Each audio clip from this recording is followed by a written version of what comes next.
ভারত যুদ্ধর অবসান হল রথী মহারথী কুল নিপাত হল ভারতর অতুল প্রতাপী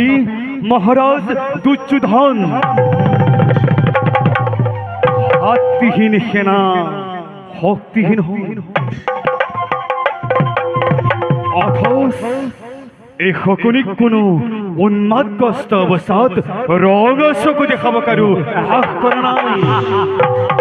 দুৰ্যোধনৰ মাতুল বংশ বুলি ভাৰতে উপদেশক শকুনিলৈ ভয় কৰিছিল আৰু কুৰুক্ষেত্ৰৰ মহাৰণত শ শ সৈন্যই শকুনিক ভয় কৰিছিল একমাত্ৰ শকুনি বুলি শুনা হতা আজি এই কুৰুক্ষেত্ৰ মহাৰণত তুমি আজি চতুৰ্থ সেনাপতি হৈ এই শকুনিৰ আগত প্ৰভুত্ব খুটাব খুজিছা এই কুৰুক্ষেত্ৰ মহাৰণ উদ্বোধন কৰিলে শকুনি আৰু যৱনিকা পেলাব এই শকুনি এয়া কুৰুক্ষেত্ৰৰ মহাৰণ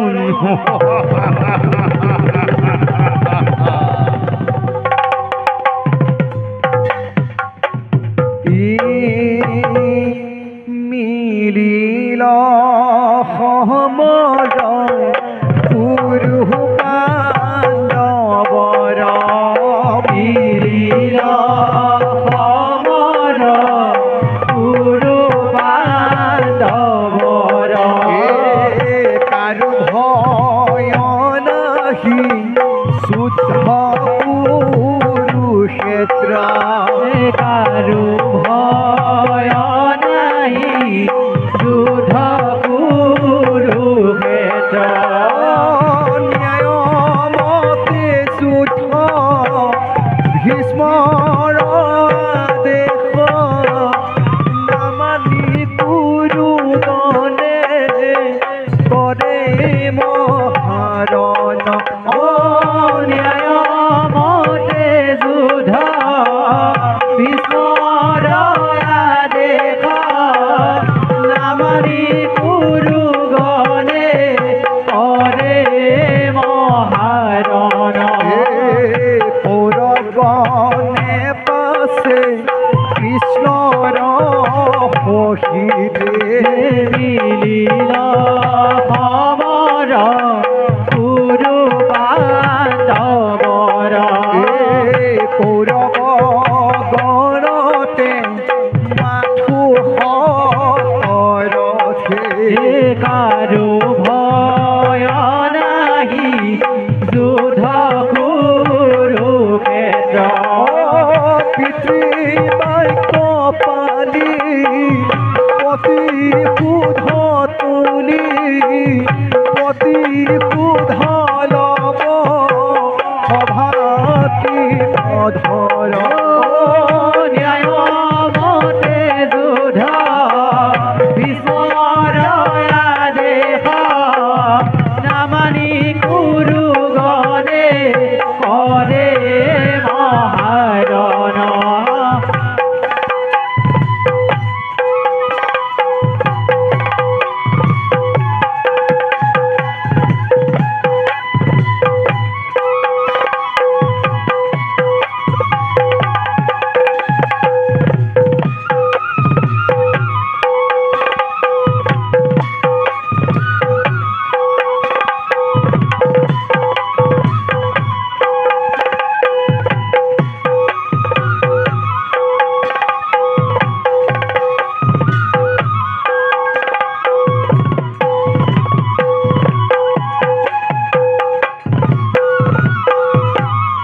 ৰাম ৰাম অৰ্জুন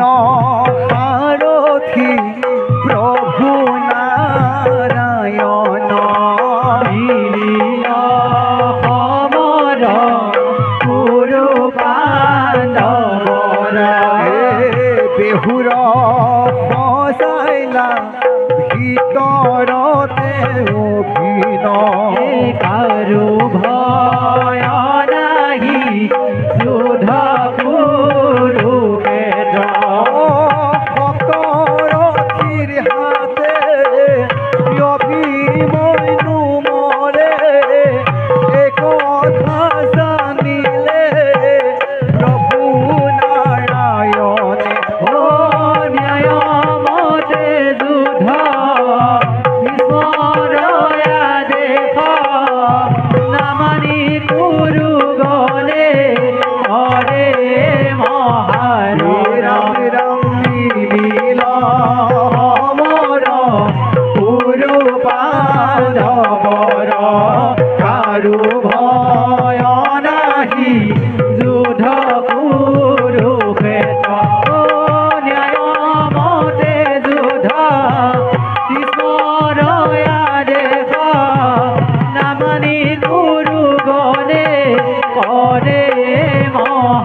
হইলে কুৰুক্ষেত্ৰ জগতে জানিলে গুৰু শিষ্য ভায়ে ভায়ে ধনু খৰ লইলে অৰ্জুনৰ হাতে দুৰ্ণ হইলে কণি ধন সেনাপতি পাতে কৰ্ণ ৰাজা দুৰ্যোধন জগতৰ গুৰু কৃষ্ণ পাণ্ডৱৰ সংগে ভায়ে ভায়ে কৰাই দ্বন্দ্ব চাই ৰংগ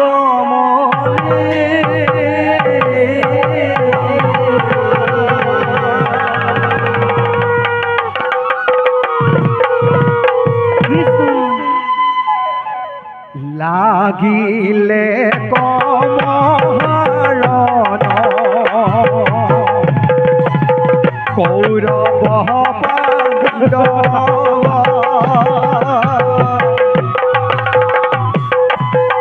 ও দুয়ো পক্ষে ঘোৰ যুদ্ধ পৃথিৱী গম্ভীৰা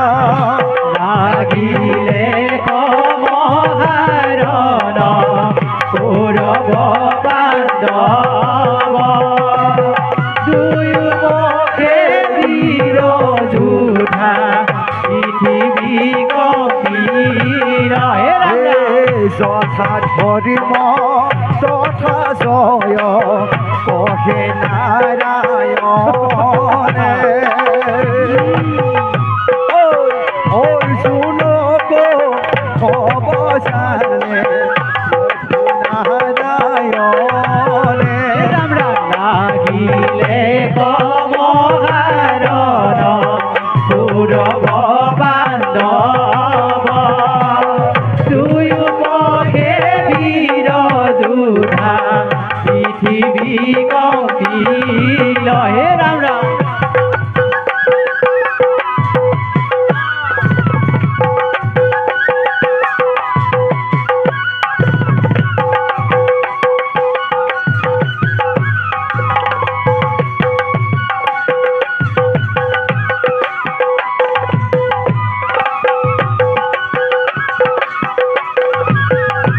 ৰাম অৰ্জুনে আছিলে কৃষ্ণৰ ৰথৰ সাৰথি পাৰ্শ্বদন্য শংখ বজাই কৰে আয়োজন লাগিলে কমহাৰণ কৌৰৱ পাণ্ডৱ দুয়ো পক্ষে বীৰ যোদ্ধা পৃথিৱী গম্ভীৰা হে ৰাম এহি ভুলি অভিমন্যু বধিব নোৱাৰি এহি কথা কৃষ্ণৰ বিনে কোনোৱে নাজানে লাগিলে কমহাৰণ কৌৰৱ পাণ্ডৱ দুয়ো পক্ষে বীৰ যোদ্ধা পৃথিৱী গম্ভীৰা অৰ্জুনৰ পুত্ৰ বীৰ অভিমন্যু অসুমান চকুৰ বেহুৰ মাজে সপ্ত ৰথী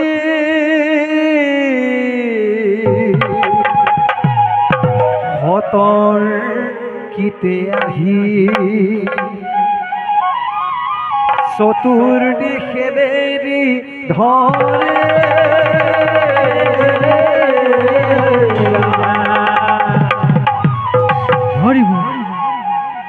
অৰ্জুনৰ পুত্ৰ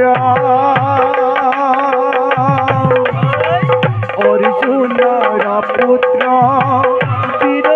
অভিমন্যু সব ৰবে হুৰ মাঝে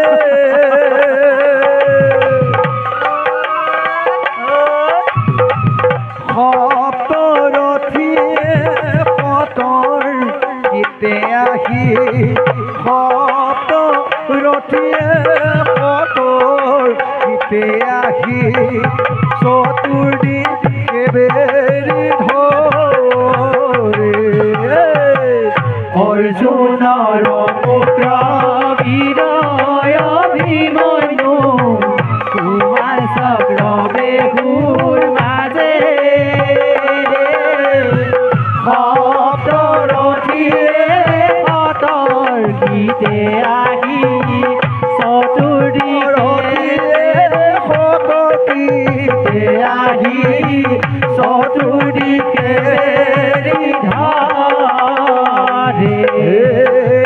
আজি অভিমন্যু অকল হৰে পাই চক্ৰবে ভূপবে কিনা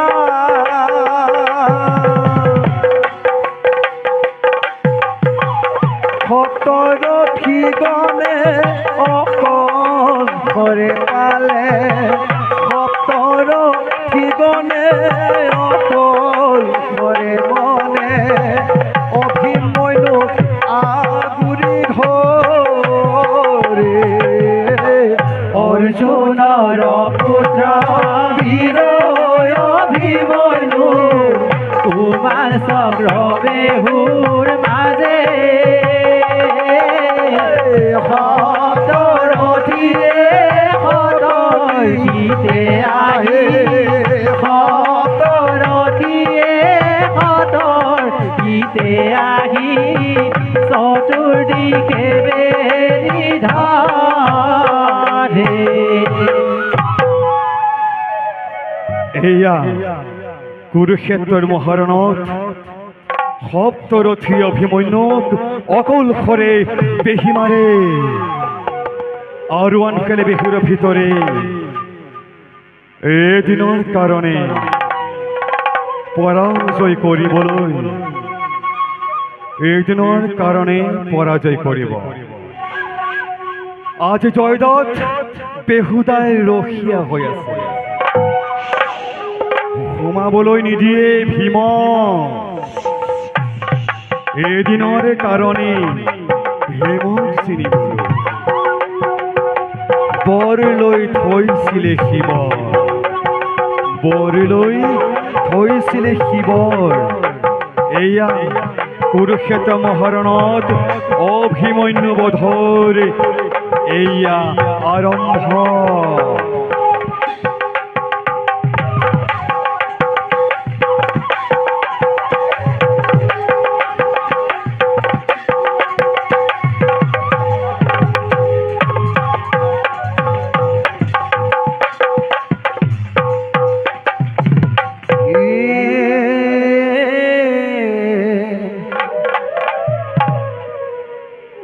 ভীম চলিল ৰে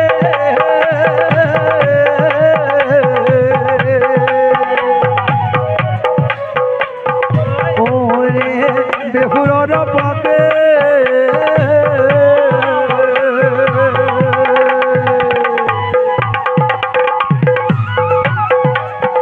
অ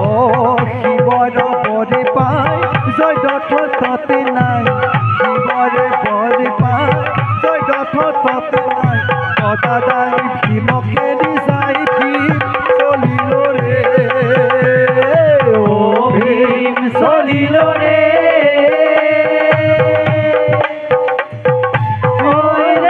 বেহুৰৰ পাকে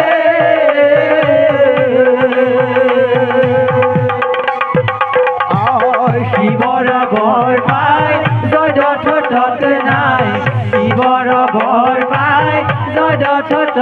নাই গদা দাঙি ভীমকে দি যায় ভীম চলিল ৰে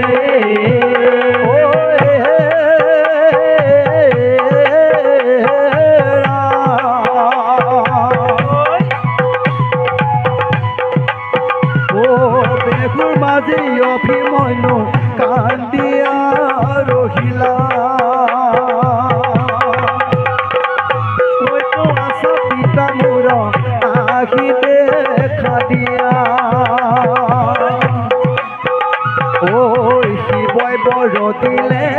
দেখি ভগৱন্তে শিৱই বৰ দিলে দেখি ভগৱন্তে আনন্দতে ৰঙে সৰমাৰ ভীম চলিল ৰে ও ভীম চলিল ৰে ওই ৰে বেহুৰৰ বাঘে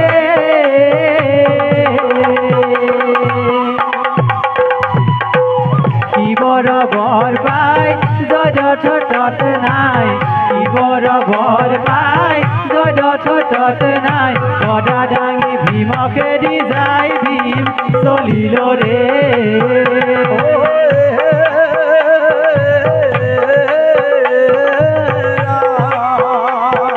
হৰি হৰি হে ৰাম শিৱ চৰণে অভিমন্যু ভিৰে ধৰিলে চৰণ ৰতি হে হৰি মোৰ প্ৰভু নাৰায়ণ হে হৰি মোৰ প্ৰভু নাৰায়ণ অন্তকালে আহি দেখা দিয়াহি চলিল ৰে ও ভীম চলিল ৰে ওই ৰে বেহুৰৰ বাঘে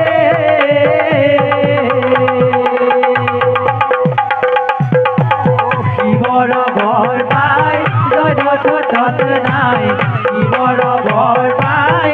যথত নাই গদা দাঙি ভীমকে দি যায় ভীম চলিল ৰে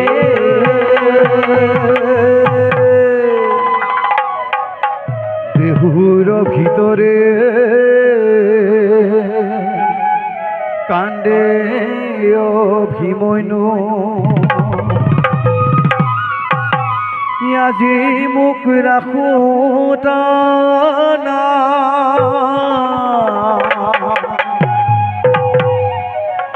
অন্তকালে মুখ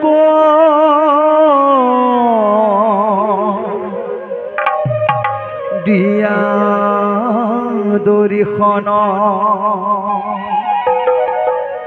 হে প্ৰাণ পিতা হাই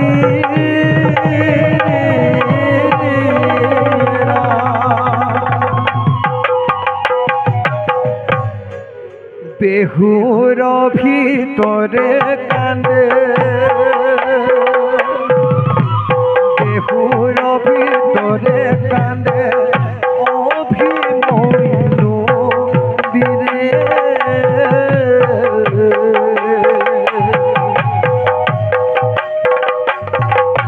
ভক্ত ৰথি বেৰি মাৰে অন্যায় মৰে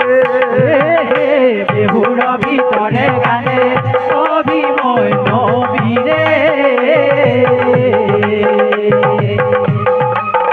ও ভক্তৰথি বেৰি মাৰে অন্যায় মৰে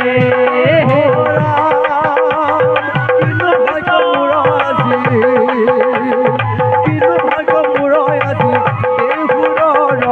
পাতে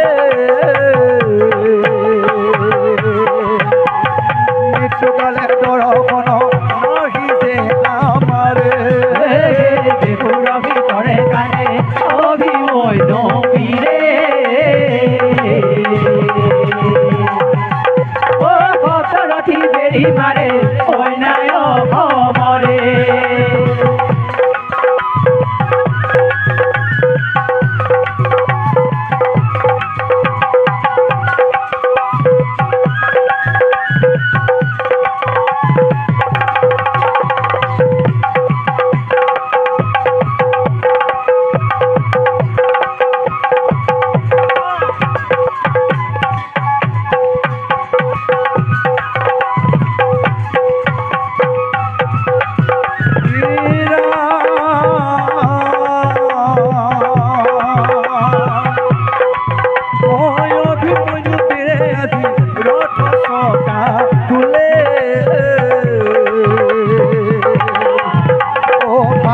ভাগৰি পাছে ভূমিতে পৰে বেহুৰ ভিতৰে গানে অভিমন্যু বীৰে ও ভক্তৰথি বেৰি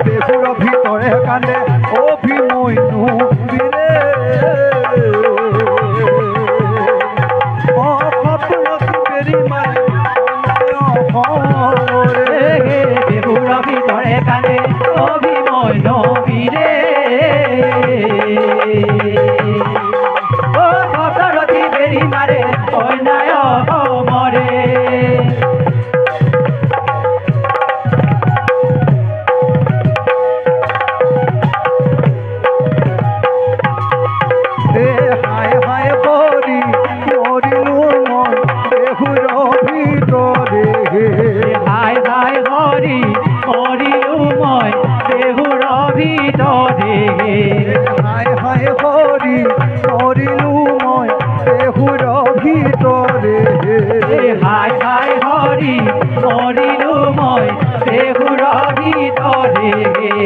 অতি কান্দি অভিমন্যু ভূমিত পৰিলাহে হাই হাই হৰি মৰিলো মই বেহুৰ ভিতৰে নাহি কেনি তাৰ মোৰা চাইব বৈকুণ্ঠ কহে হাই হাই হৰি মৰিলো মই বেহুৰ ভিতৰে শুনা সৰ্ব জন হৰি মহাভাৰত কহে হাই হাই হৰি মৰিলো মই বেহুৰ ভিতৰে মৃত্যু কালে লবানাম বৈকুণ্ঠৰ নাথ হে হাই হাই হৰি মৰিলো মই বেহুৰ ভিতৰে হাই হাই হৰি মৰিলো মই বেহুৰ ভিতৰে হাই হাই হৰি মৰিলো মই বেহুৰ ভিতৰে বেহুৰ ভিতৰে বেহুৰ ভিতৰে বেহুৰ ভিতৰে